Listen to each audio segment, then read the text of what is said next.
Welcome, writers. In this session, I am so happy to have Trisha Jenn Loehr with us. Welcome, Trisha. Hello. And I'm so excited to talk with Trisha because we are going to dig a little bit into the romance genre, which is a genre that I very much enjoy reading. And before we dig into all of that, though, I am going to introduce you a little bit here to our writers. So Trisha is a nonprofit communications professional and a freelance developmental editor turned romance writer and book coach for romance writers. She helps women write romance novels by giving them feedback and tools to enhance their writing skills and to not feel guilt or shame for writing books full of tropes and kisses and happily ever afters. Her feedback is always intended to help writers become even better storytellers than they already are. Trisha is an Author Accelerator certified book coach and has a BA in communications and professional writing, a minor in political science, a certificate in leadership and applied public affairs, and a certificate in dance performance preparation. And by her own admission, this is a weird mix, but we're here for it. She is also a mom to an angel boy in heaven and a sweet rainbow of a little girl, and an advocate for infertility and pregnancy loss awareness. You can connect with her on Instagram and on her website, which we will have links to in the show notes. So Trisha, it's so wonderful to see you here today, and thank you for making time to chat with us. I'm so excited to be here. It's so much fun to get to just talk romance with someone. Yeah, you and I have a shared love for, I guess, the stories with love, but also the lighter side of some of those stories as well. So because I don't want to alienate any of our writers who might be here, maybe let's just start by establishing exactly what a romance novel is. We should probably talk a little bit about, because a story has love, does this mean it is a romance novel? Yeah, so the generally accepted definition of a romance novel is that for a book to be a romance novel, it must meet two criteria. One is that the central plot is the love story, the central plot. And two, that it must have an emotionally satisfying and optimistic ending, commonly referred to as either an HEA or an HFN. So happily ever after or a happily for now, which generally means like the characters either, are in a established, committed, really romantic relationship, or, even further so, they're dating or they're engaged or they're married. For at least now. Yes. Yeah. And so if a book has a central love story, but doesn't end with the characters, together in a committed relationship, it's not generally seen as a romance novel. Like if they break up, then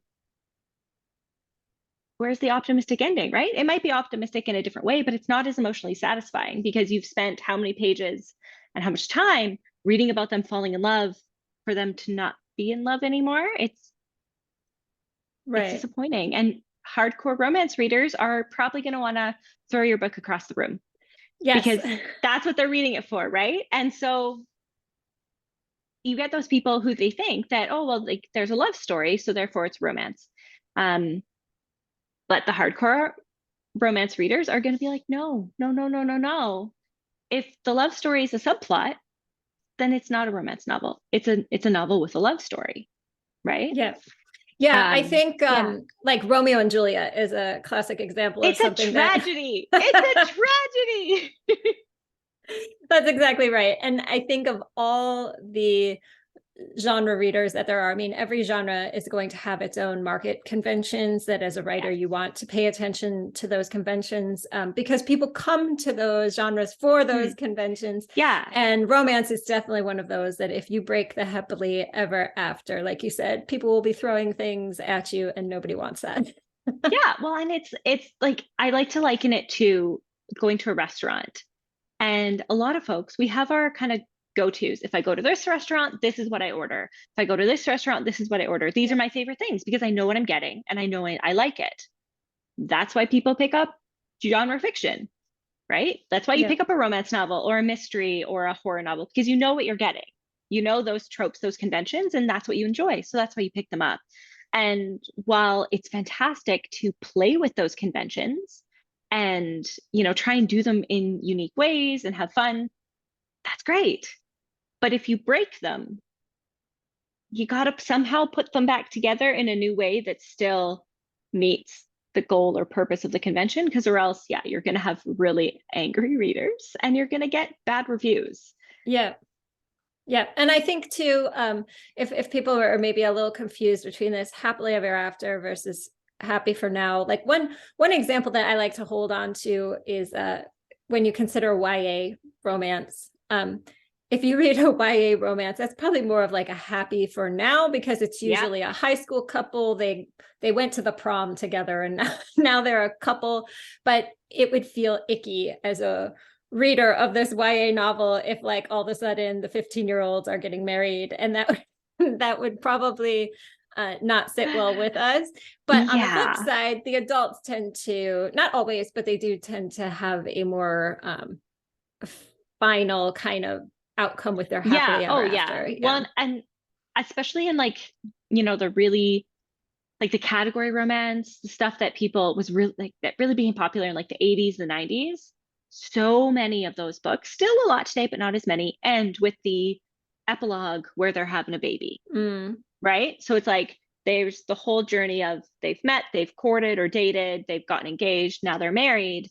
And then the final happily forever thing is now they get the perfect little family, they get the baby. Personally, I'm not a big fan of that. For reasons that you read in my bio, where the baby, not everybody gets the baby.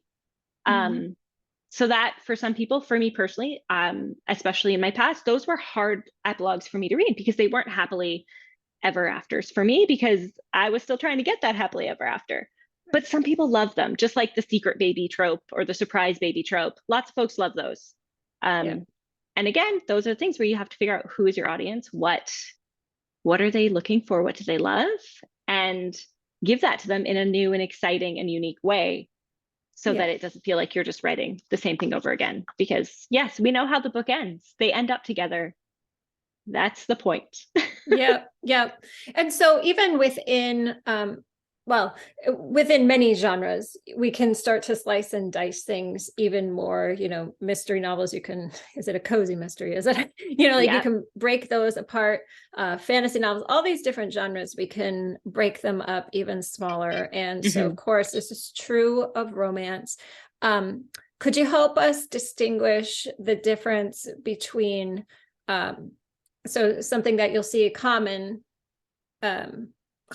used in marketing, especially, is if something is open door, closed door, or suite. Could you explain those three terms for us? Yeah. So open door is essentially there's sex on the page. Again, open door also has a whole range of how much is on the page, how spicy it is. And that's where sometimes people will rate novels with like little hot peppers or things to kind of see like how much is going on, how raunchy is it, how explicit is it. And some people love that, some people don't. So then there's also the closed door, or sometimes called fade to black, where you know what they're doing, right? They go into the bedroom, somebody starts unzipping something, and then the door closes, or the scene ends and the next scene starts where, it's the next morning or a few hours later or whatnot. Right. Because not everybody wants to read the sex on the page. And then you have what's commonly known as suite, or I don't know, what's the other term for it? I'm trying to remember. Sometimes people will use clean. Clean. But I feel like that's fallen out of favor because I don't think the implications of that are the best. Yeah, it's a little moralizing and a little bit dives into like the whole, you read trashy books where there's sex on the page, right? And it's like, come on, people, like we're adults. Let people. I do feel like suite kind of encompasses the idea. Probably a bit better. Yeah. So generally, suite or clean romance is romance where there's very little physical intimacy. It's not even kind of referred to in any way. The characters might hold hands or kiss, but that's like as far as the physical intimacy goes.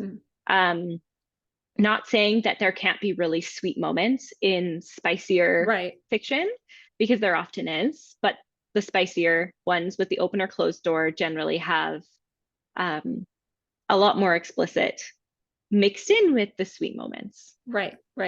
And so even within the genre itself, like we can also kind of have these mashups with other, other genres. We can have fantasy romance and historical romance and paranormal romance and romantic suspense. And yes. yes, there's basically, you can do any genre, you can pretty much do with the romance. It's hard to do like a mystery with a romance. That one is, for it to be a romance novel, the mystery has to be a subplot versus the main plot, which can be, it can be done, it has been done, but it's tricky. It's a really tricky balance. Yeah, and it feels like a lot of these are often referred to with the primary genre with the addition with romantic elements, right? Or, yes. Yeah. Yes, which is really helpful sometimes for readers if they're getting referred, like a book is being kind of hand sold to them by a bookseller, because the bookseller can kind of help differentiate between this is a romance with these elements, or this is a fantasy novel that has a romantic storyline in it. Because if you want romance, the romantic storyline within the novel might not be enough for you, because the vast majority of the book is not going to be focused on the romance, right? The romance will be a subplot, often of a subplot of a subplot. Right, right. Yeah. So, and then there's also a lot of crossover, which you've already alluded to, between like romance and women's fiction, even because women's fiction will often contain either subplots or moments of what we would consider romantic, but it's not like the driver of that story. And honestly, the vast majority of women's fiction has romantic storylines in it. But the difference between the women's fiction, which is also a genre name that's kind of going a bit out of style, but it's hard, right? Because it's these women's fiction novels are general fiction stories, but they focus on a female main character and her journey to some kind of restoration or self-knowledge or self-actualization. Many of them include her like leaving the career that she felt she was forced to be in to please other people, and has gone and found her true love in a small town running a bakery or a candy shop or a pet hospital or any number of things. And she happens to meet a local guy who kind of helps her be free. But the romantic storyline in those novels is almost always intended or used as a way to help the woman learn about herself and become her true self in a way, versus being the point of the story. Right. Yeah. And then we kind of alluded to the tragic here with Romeo and Juliet, but like even within a love story though, I know there are books that can be like, one that comes to mind is Lovely War by Julie Berry, which is a YA historical fiction, but that's like a true love story because the couple gets together at the beginning, and then the rest of the book is about how they stay together, how they navigate the perils of war and whatnot through the eyes of their relationship. So with a romance, we don't want to be in our relationship at the beginning. That's going to be what we achieve by the end. The one caveat to that is kind of the second chance type romance, which there's not a lot of them focused on married couples who maybe are having trouble in their marriage and then kind of fix their marriage and come back to a happy marriage by the end of the novel. I'd love to see more of those. The only one I can think of right now is one of the books in the Bromance Book Club series. The first one, I think. I think it's the first one. And it's fun to see. But for the vast majority of romance novels, the characters either meet at the beginning of the novel and fall in love throughout the novel, or kind of meet again, for lack of a better term. Right. Maybe if they've been known apart each other for a in the few past. years or something. Yeah, been apart, or it's like it was someone that they kind of knew around town or something like that. But yeah, occasionally we get ones where they already know each other, but they're not generally in a happy, committed relationship. Right. And because even the ones that start out as friends, it's like the relationship will change by the end of the it's book. A very different kind of relationship, even if it's a friends with benefits scenario that then turns into a real relationship. Right. So let's talk a little bit about like the more contemporary romances, because like as a genre, it really has seemed to explode. And when people often think of romance, like we're thinking of, the bodice ripper covers Yes. or something like that. That Yes. is often what people initially will think of with romance. And those books are still published today, but now there's like a ton of contemporary.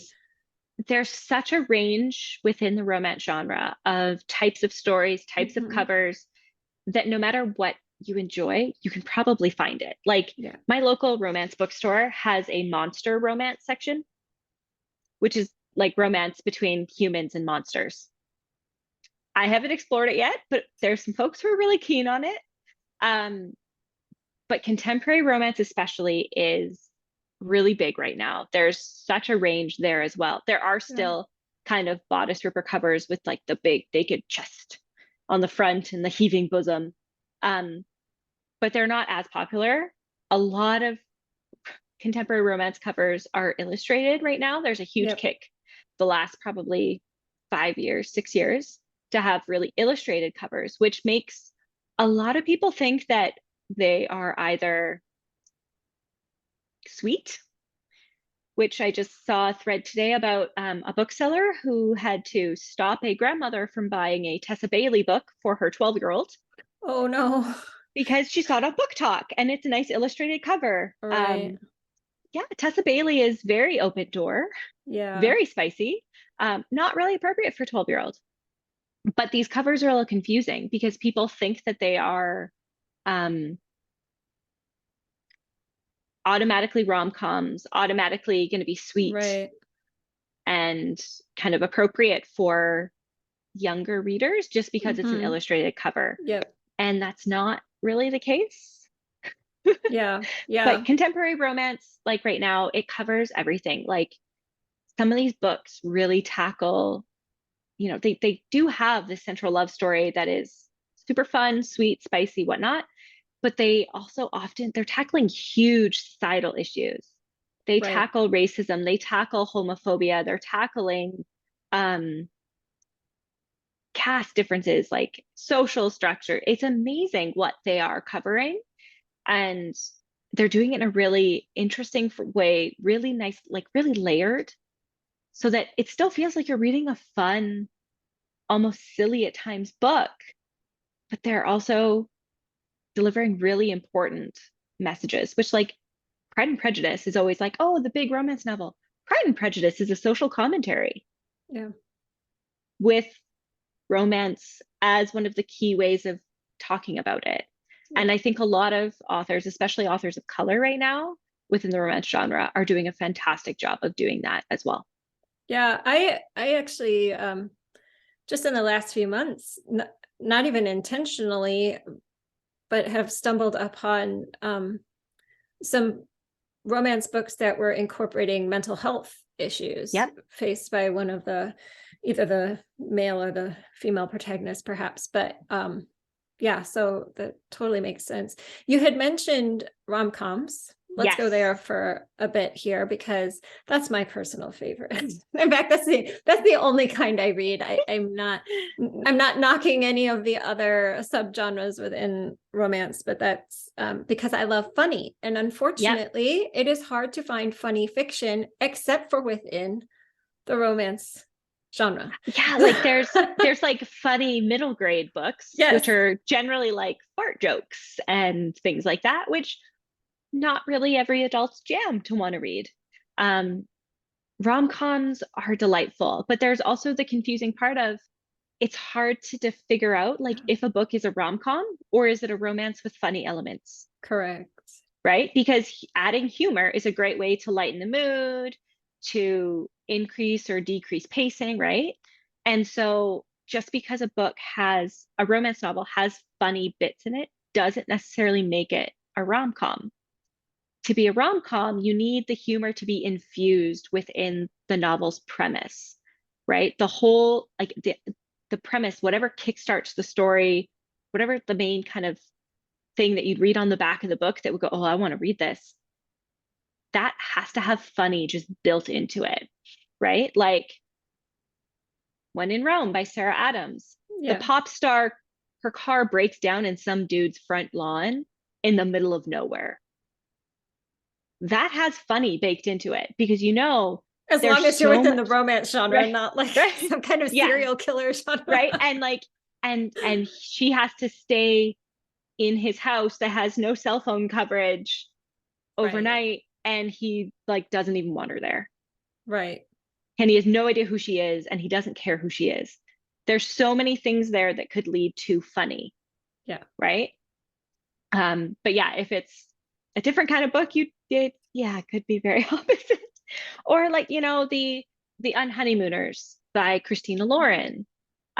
It's not necessarily their funniest book, but it is definitely still has serious rom-com features of everybody at her twin sister's wedding gets sick with food poisoning except for her and the best man who she absolutely hates. Right.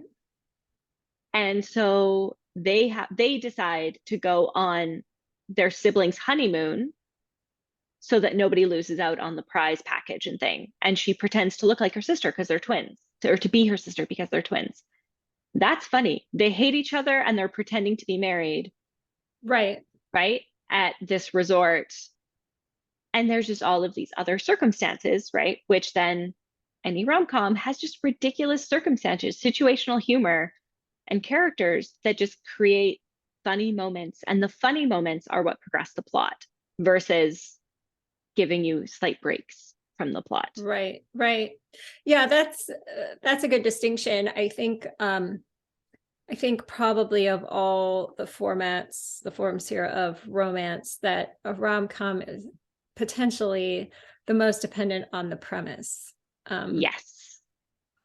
Which would make sense if that premise needs to have funny. So what are some ways that we could, if we have writers here who are working on a romance novel, what are some ways that maybe they could make their story funny, whether they are writing a true rom-com or whether they're just trying to lighten the mood here with a little bit of humor? The first thing to do is get your first draft done. Get that story down because funny is way easier to add in revisions than it is at the beginning. Because you can go back and you can see your scenes and then you can infuse the funny into them versus trying to do the funny the first time. It's so much harder to do it the first time because you're still trying to figure out the story and what's happening, right? Yeah, I don't think Um, people realize how hard it is to write funny it's material. yeah, That's probably why there isn't very much funny material in general fiction. I mean, it's yeah, very difficult. Yeah. it is, and it requires the writer to just like throw off any inhibitions, Mm-hmm. get as weird and as silly and as wacky as you can. You can always go back and make it a little bit more serious. But again, like it's hard to be funny if you're worried about what people are thinking, if you're worried about being funny. If Right. you think it's funny, just put it out there and then send your book once you have, a decent draft that you're happy with, or even a scene or two. If you've got critique partners or beta readers, send it to them and straight up ask them, is this funny? What did you find funny? Because you need other people to read it because you might think it's funny, they might not. And you need to know if the joke is landing before you try and give it to, other readers. Right. Okay, so we're going to work through that, and let's say we have finished our first draft and Yes. we're ready to add some funny. So So now you're ready to add some funny, go in and just like throw off anything. Think about your characters because, again, especially in a romance, we have to like the characters. We have to be cheering for them and rooting them on. yeah. And sometimes when we try to add funny, we can go too far and we can make the characters jerks, especially if you're doing things like banter. Banter between characters is fun to read. It is so fun to read. But again, it's hard to do well because it needs to be a volley back and forth. It's Right. badminton, right? It's nice and soft badminton. You're not hitting it super hard like tennis because then the characters come off mean, Mm-hmm. right? It needs to be fun and flirty and lighthearted. Um, Maybe a couple little jabs in there because those are great. And that's how you get that more conflict going. But to do banter well, yeah, you can't be too hard. You don't want your characters to come across as mean. Right. Yeah. And then certainly in some of the premises, we've got humor baked in, depending on Yes. how funny we're going to make our story. But also, like, I know there can be a real like physical comedy kind Yes. of component, people being Yeah. klutzy or, you know, bad things happening at just the worst time. And Yeah, like the pie in the face, the slapstick stuff, right? Where it's right. just, it's ridiculous. And that's one of those spots where you really have to let go of your inhibitions and go, this is absolutely ridiculous. It probably wouldn't happen in real life, but you know what? It might, because real life is stranger than fiction. Let's throw it in there, right? Somebody slips Yeah, on a banana. Maybe it's not a banana. Maybe it's, the ice. ice, or somebody just dropped their ice cream cone Right. and they slip in it and fall into somebody's arms, right? It's silly. Like one book that I recently read, the two love interests were kind of getting it on in the kitchen pantry in the house that they were building. And one of the characters' brothers came into the kitchen looking for them. Oh, right. And they just had to like freeze and like pretend that they weren't doing what they were doing and somehow get dressed quickly without him hearing. And it's ridiculous and silly, but it was hilarious because everybody's embarrassed, right? Embarrassment can add a lot of funny. Again, with a light touch, you don't want it to be too much. But yeah, situations like think sitcoms. What weird situations are the characters getting in and out of, right? And throw things like that at your characters. Um, Jokes, puns can be Yeah. so fun to throw in too, right? Whether it's within thoughts or within dialogue, it can be a lot of fun. Um, Or even like misunderstandings. yes, misunderstandings, as long as they aren't kind of the crux of the problem Right. between romance characters, because nobody likes the miscommunication trope where one conversation could solve the problem that the whole book rests on. But a miscommunication that creates a really funny situation, like, somebody tells someone it's a costume party, Right. but nobody else knows it's a costume party. So they show up in a costume, creates that embarrassment, creates a funny situation, but then you also get to see the character. How do they respond to the situation? And how does that maybe move the plot forward and move the relationship? Because maybe the love interest sees the way that they respond to this kind of crappy, but also really funny situation, depending on what they come dressed as, Right. right? Like everyone else is in formal wear and they come dressed as a zombie. Like it's kind of funny. What do they do in that situation? How can you really showcase your characters, their thoughts, their feelings, their personalities within these wacky situations that you put them in? Yeah, I'm really glad you said that because it's not like you're going to have a story contained of all these just really random crazy moments. Like these humorous things are still happening within the context of the story structure, and they're still helping to, like you've mentioned, highlight certain aspects of the characters' Yes. qualities, or they might even drive the plot themselves, right? Like Mm-hmm. to move the plot forward in some way. Like we're not just throwing random Yeah. Well, and spaghetti. that's part of what's so hard about writing these stories, right? Is romance is character driven, really, right? The Yes. plot's important, but it's the characters falling in love. It's how the characters respond to the plot, respond to each other, that creates that momentum in the story. And so if you're throwing these wacky things at your characters to create these funny moments, what makes them funnier, or makes them funny really instead of just like weird, is how the characters respond to them, right? And sometimes the characters respond well, and sometimes they do the complete wrong thing, which then makes it funnier, right? And that's hard to do, but Yeah. it's so satisfying once you do it well.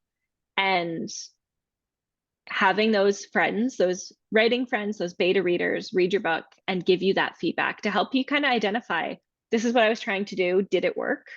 Did the joke land? Is really, really helpful and scary as well to give your Right. writing to other people for that feedback. But it's so, so worth it when you find those right readers who give you feedback in a encouraging way. Yeah. And And yeah. it can be helpful to have the like the beta readers or critique partners or whatever, they can also give you feedback as to whether or not they believe the reactions that you've written your Yes. character to do, like if those seem genuine to what the character would do. So if I have a silly situation introduced to character A over here, she's probably going to act one way. She might be mortified or something by an embarrassing situation, and she might, I don't know, refuse to ever go out in public again. Whereas character B might do the exact opposite and encourage everyone to join her in this ridiculousness or something. Like those are two Yes. completely opposite behaviors. And if I am doing the reaction of character B, but applying it to character A, now all of a sudden you've lost your reader because I no longer know who you're writing about or what the story is, because you've just yanked me right out.